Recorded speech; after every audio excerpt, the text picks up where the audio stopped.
Hey guys, welcome to my channel. मैं अपन computer fundamentals book पढ़ रहे थे जिसके अंदर चैप्टर 12 चल रहा था, जिसका ये पार्ट 3 है। ठीक है, अपनों ने तीन चीज़ें पढ़ ली बेसिकली। क्या? एक तो पढ़ ली अपनों ने मशीन लैंग्वेज, असेंबली लैंग्वेज और high level language. High level languages की वो चल रही थी, प्रोग्रामिंग लैंग्वेजेस के बारे में पढ़ रहे थे अपन। उसमें भी ऑलरेडी 3 प्रोग्रामिंग लैंग्वेजेस अपन पढ़ चुके हैं, तो अब हम कंटिन्यू करते हैं 4th प्रोग्रामिंग लैंग्वेजेस से। ठीक है, तो चलिए शुरू करते हैं। अब देखो, अपन चालू करेंगे पास्कल से। पीछे अपन ने देखो फोर्ट्रान हो गई थी, इसके अलावा कोबोल हो गई थी और बेसिक हो गई थी। अब अपन पास्कल से चालू करते हैं। ठीक है, याद करने का कोरे याद करो डायरेक्ट। ठीक है, कोई दिक्कत नहीं है, साइड में कर लेगा।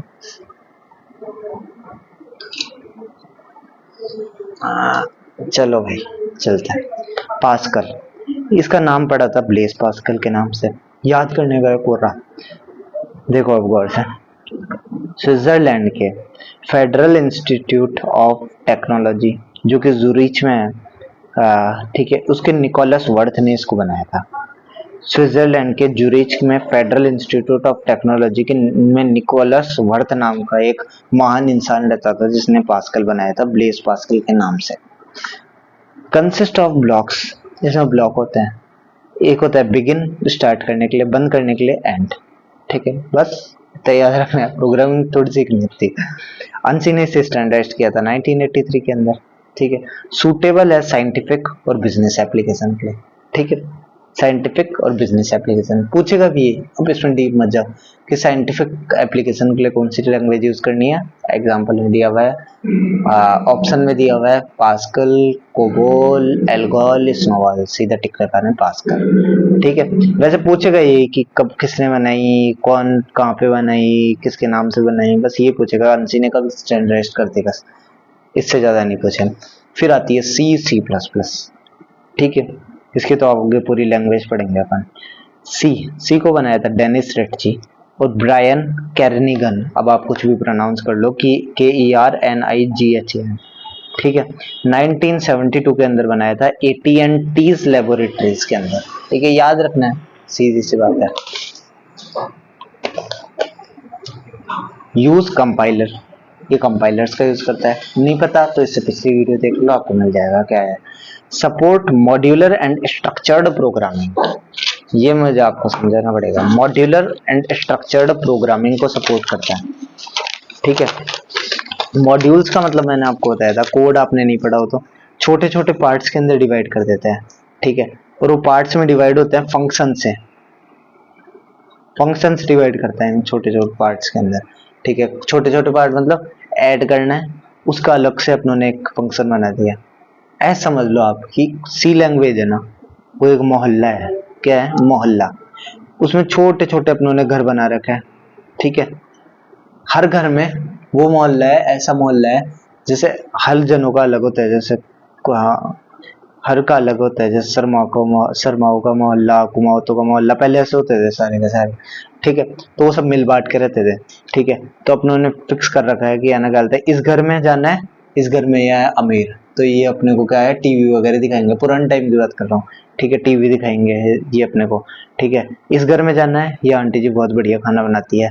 तो सबके अलग अलग काम हो गए। ठीक है, वही बात इसके अंदर है। एक प्रोग्रामिंग लैंग्वेज है ये। ठीक है, एक कोड लिखा हुआ है, उसके अंदर ये करेगा, ऐड ये करेगा, सब्ट्रैक्ट ये करेगा, तो उसे बोलते हैं फंक्शन और मॉड्यूलर स्ट्रक्चर। ठीक है, तो ये सपोर्ट करता है मॉड्यूलर एंड स्ट्रक्चर्ड प्रोग्रामिंग।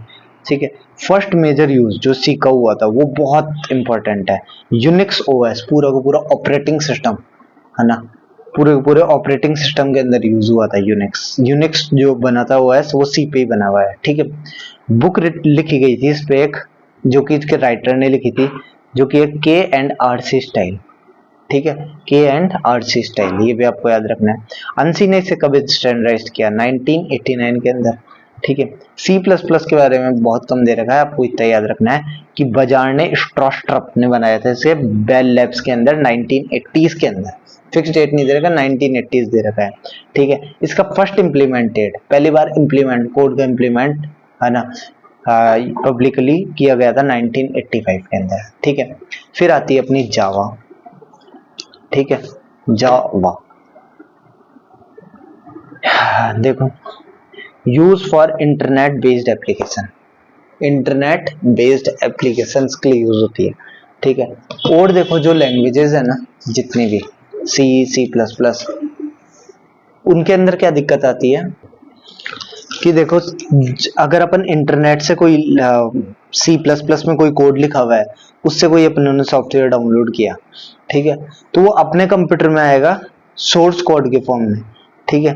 जबकि कंप्यूटर को है ना क्या बोलते हैं, अब वो कौन से उससे आया है, मैं बोला था अलग अलग कंप्यूटर चाहिए होता है, अलग मतलब जो कंपाइलर होता है वो उसमें यूनिक तो होता है प्रोग्रामिंग लैंग्वेजेस के लिए, यूनिक होता है कंप्यूटर के लिए, ठीक है। तो अपने कंप्यूटर में आया, वो कैसे कन्वर्ट होगा, वो तो अपना कंप्यूटर, अपने कंप्यूटर में अलग इंस्ट्रक्शन सेट है और जिस कंप्यूटर से आया उसमें अलग इंस्ट्रक्शन सेट है, तो वो कंपेटेबल नहीं हो पाता और कन्वर्ट नहीं हो पाता, तो ये दिक्कत आ रही थी, ठीक है। और आज जब आप जावा पढ़ोगे ना, जावा, तो उसके कन्वर्ट देखोगे, कन्वर्जन, कन्वर्जन मतलब जैसे सी लैंग्वेज की कन्वर्जन आती है कि पहले इसमें होता है, फिर हमें इसमें होता है, फिर हमें लिंकर होता है, फिर ऑब्जेक्ट में कन्वर्ट होता है, ऐसे कन्वर्ट करने की एक पूरी प्रोसेस होती है जो कि आप डायरेक्ट तो सोर्स कोड से चालू करते हो और फिर हमें वो कन्वर्ट होते होते ऑब्जेक्ट कोड में कन्वर्ट होता है, ठीक है। बहुत प्रोसेस चलती है। तो जावा के अंदर आप देखोगे ना, तो बीच में कन्वर्ट करता है बिट, इंटरमीडिएट फाइल में कन्वर्ट करता है जिसमें बिट्स के अंदर रहता है पूरा का पूरा डेटा, ठीक है। तो वो जब नेट से भेजता है तो वो डायरेक्ट बिट्स के फॉर्म में भेजता है, ठीक है। तो इसलिए इंटरनेट बेस्ड एप्लीकेशन में काम आती है, जबकि सी प्लस प्लस इनके अंदर एक कंपेटेबल हो ही नहीं पाया, अपने कंप्यूटर में चल ही नहीं पाया वो सॉफ्टवेयर अगर इंटरनेट से आ रहा है तो, ठीक है। तो आप जावा पढ़ोगे तो बहुत डीप में पढ़ लेना। तो ये इंटरनेट बेस्ड एप्लीकेशन के लिए काम में है, क्योंकि उस वक्त इंटरनेट यूज होने लगा था बहुत ज्यादा, ठीक है। जेम्स गॉसलिंग ने बनाई थी, सन माइक्रो सिस्टम में बनाई थी, 1991 में बनाई थी, ठीक है। फर्स्ट कमर्शियल रिलीज इसका किया गया 1996 के अंदर, ठीक है। It's code is machine independent, औरों के कोड है मशीन डिपेंडेंट। अब वो डिपेंडेंट नहीं है जो कि आप लो लेवल लैंग्वेज में डिपेंडेंट होते थे, ये होता है इंटरनेट से आई हुई चीजों के लिए मशीन डिपेंडेंट है। इंटरनेट से आई हुई चीजों के लिए जावा तो है ना मशीन इंडिपेंडेंट है, और इंटरनेट से आई हुई चीजें या सॉफ्टवेयर के लिए सी प्लस प्लस, सी लैंग्वेजेस जो भी अपन पहले पढ़े हैं वो सब मशीन डिपेंडेंट है, ठीक है। Use compiler and interpreter both, ये कंपाइलर का भी यूज करता है, इंटरप्रेटर का भी यूज करता है, ठीक है। मैंने बताया था आपको कंपाइलर इंटरप्रेटर के बारे में कि कई लैंग्वेजेस दोनों का यूज करती है, उसमें से एक है जावा, ठीक है। It made internet pages dynamic, dynamic static में देखो क्या फर्क होता है। स्टैटिक वेबसाइट्स वो होती है जिसमें केवल रीड करके आ जाओ, जैसे मान लो कोई स्कूल की वेबसाइट है, ठीक है, स्कूल की भी छोड़ो, है ना, चलो स्कूल की है पर कोई छोटी स्कूल की, भाई ज्यादा चीजें नहीं है उसके अंदर, तो उसमें बस उसके बारे में बता रखा है, उसके अचीवमेंट्स बता रखा है, कोई वीडियो डली हुई है बस, और कुछ आप उससे इंटरेक्ट नहीं कर सकते, पूछ नहीं सकते अच्छा आपके स्कूल में मुझे ज्वाइन करना है तो मैं कैसे कर सकता हूँ, कुछ नहीं कर सकते, ठीक है। वहीं पे मान लो कोई बड़ी वेबसाइट जैसे कि अमेजोन, ठीक है, बड़ी नहीं छोटी वेबसाइट भी आजकल डायनेमिक ही होती है, ठीक है।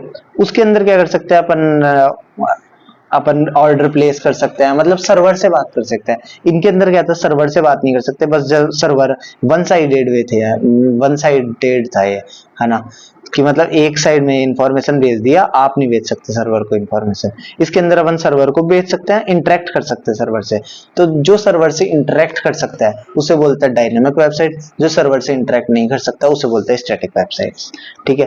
तो ये इंटरनेट पेजेस को डायनेमिक बनाता था। इसके दो वेरिएंट आते हैं, याद करना है, डायरेक्ट समझाऊंगा नहीं। JRE Java run time engine, दूसरा आता है SDK Java software development kit, SDK software development kit, ठीक है।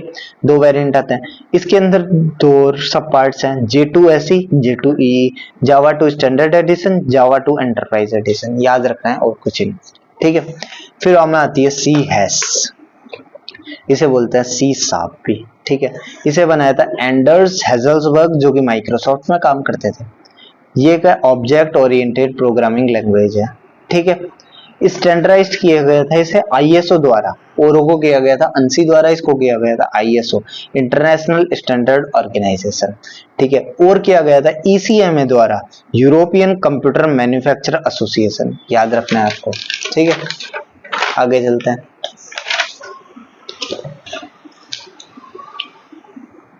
अब देखो क्लास लाइब्रेरी, ठीक है, और CLR common language run time, ये दोनों मिला के बनता है डॉट नेट फ्रेमवर्क, ठीक है। या फिर क्लास लाइब्रेरी प्लस CLI मिलके बनता है डॉट नेट फ्रेमवर्क, या तो CLR या CLI कॉमन लैंग्वेज इंफ्रास्ट्रक्चर। अब देखो ऊपर ऊपर से बता रहा हूँ, इसमें आपको सिर्फ क्या याद रखना है, इसमें आपको याद रखना है कि कैसे ये बनता है ऊपर से, ठीक है। इसके अलावा इसकी फुल फॉर्म CLR CLI, ठीक है। इतना डीप अभी आ जाने की जरूरत नहीं है। अभी कंप्यूटर एनोटेशन में आप देखोगे डॉट नेट फ्रेमवर्क अलग से पूरा टॉपिक है, ठीक है, उसके बारे में अलग से अपन आगे पढ़ लेंगे। अभी आप ऊपर से पढ़ोगे, क्योंकि आप डीप जितना जाने की कोशिश करते होगे ना उतना उलझते जाओगे, दलदल की तरह है, जितना डीप जाओगे। तो इससे अच्छा पहले ऊपर ऊपर से आप बेसिक क्लियर करो, जब वो टॉपिक आए तब आप उसको डीप में पढ़ लेना, ठीक है। फिर आती है पाइथन। आप भी देख रहे होंगे कैसे मन आ रहा है, खुद को नहीं आता था बेटा दे रहा है ऐसी कोई बात नहीं है, ठीक है।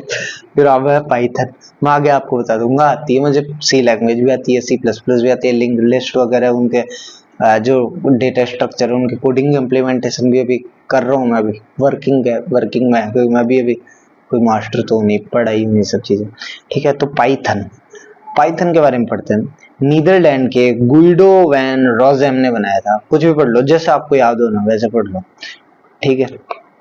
1980 के अंदर बना था, ठीक है। ये पाइथन का नाम रखा था, बचपन में उसको शौक था एक देखने का, सर्कस तो पिक्चर देखता था, मॉन्टी पाइथन्स फ्लाइंग सर्कस।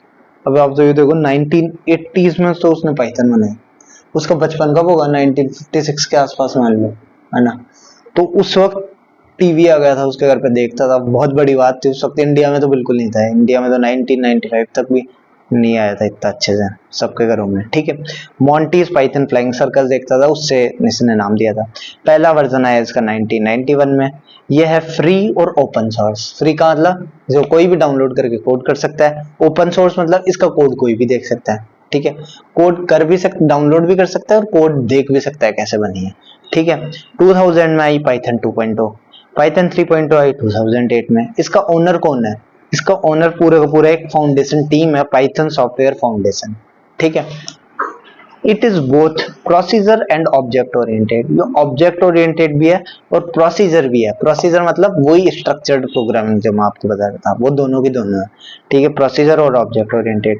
ये कई ओएस के अंदर यूज की गई है। ओएस के बारे में अभी तक 2 बार ही पढ़े हो। सी लैंग्वेज में यूनिक्स ओएस बनाई थी, ठीक है। यहाँ पे कितने ओएस बन चुके देखो। उसके बाद लिनक्स पाइथन से बनी है, विंडोज पाइथन से बनी है, बस धड़ाधड़ सब पाइथन से ही बनाते जा रहे। फिर विंडोज पाइथन से बनी है, मैक ओएस पाइथन से बनी है, OS as a divide by 2 का साइन लगा ओएस 2 ये पाइथन से बनी है, एएस 400 ये पाइथन से बनी है, पीएस ये 5 पाइथन से बनी है। तो इंपॉर्टेंट नाम ये याद रख लो, मेनली ये 3, लिनक्स विंडोज मैक ओएस, ठीक है।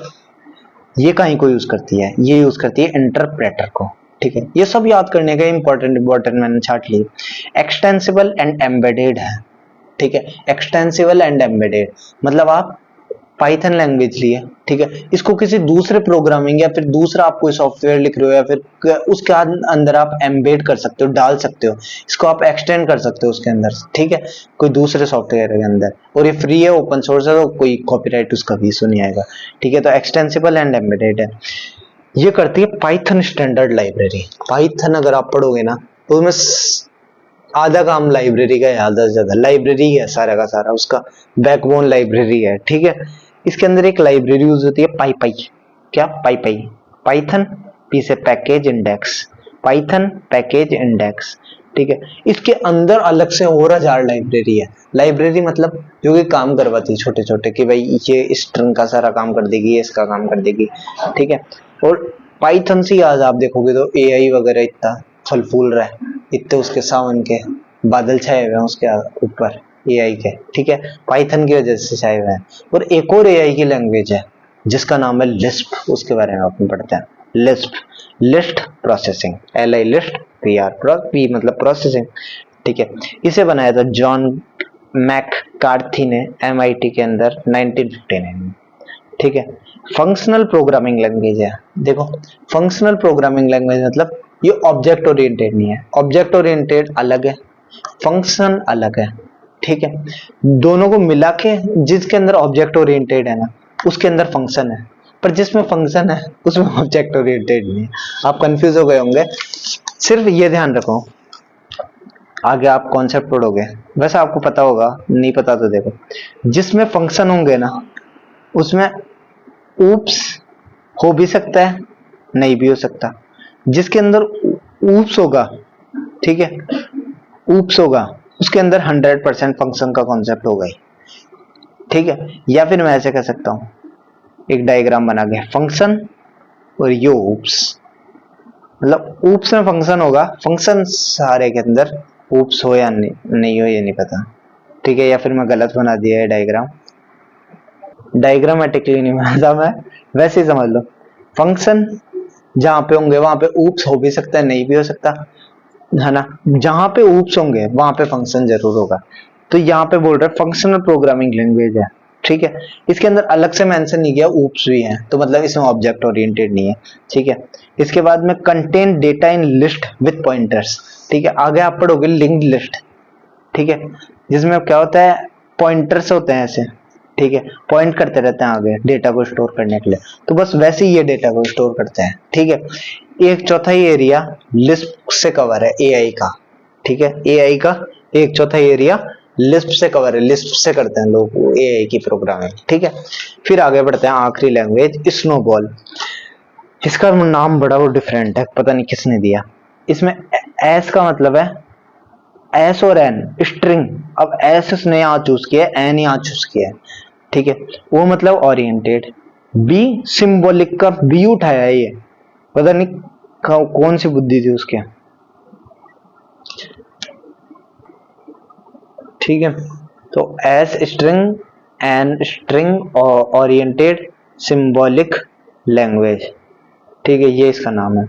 पावरफुल स्ट्रिंग मैनिपुलेशन, इसमें बेसिकली स्ट्रिंग का बहुत ज्यादा, कि स्ट्रिंग से रिलेटेड अगर आपको कुछ करना है, स्ट्रिंग मतलब जो अपने टेक्स्ट लिखते हैं ना, हेलो, इसके लिए स्ट्रिंग जो लिखते हैं अपनी बेसिक लैंग्वेजेस में, ठीक है, इनसे रिलेटेड अगर बहुत ज्यादा आपको कुछ भी करवाना है तो वो आप स्नोबॉल के अंदर करवा सकते हैं, ठीक है। अब आपको आखिरी में दो चीज याद रखनी है और कुछ नहीं रखना। फंक्शन, जो मैं फंक्शन फंक्शन करते हुए आ रहा हूँ, इसको क्या क्या बोलते हैं, सब प्रोग्राम बोलते हैं, सब रूटीन बोलते हैं, सब प्रोसीजर बोलते हैं, ठीक है। Built in function, built in function मतलब जो कि ऑलरेडी बना बनाया है, ये भी दो टाइप के होते हैं, आपको पता लगेगा। यूजर डिफाइंड मतलब अपन बनाते हैं, ठीक है, यूजर डिफाइंड। एक होता है बिल्ट इन, जो कि पहले से ही अपने से भी ऊपर जो कंपाइलर बनाया है वो ही बना के रखते हैं कि ये तो आएगा ही काम, उसे अपन इंट्रिंसिक सब प्रोग्राम भी बोलते हैं, ठीक है। सारा याद करने का इसके अंदर। तो इसी के साथ ये चैप्टर खत्म। Thank you and have a nice day, मजे करो।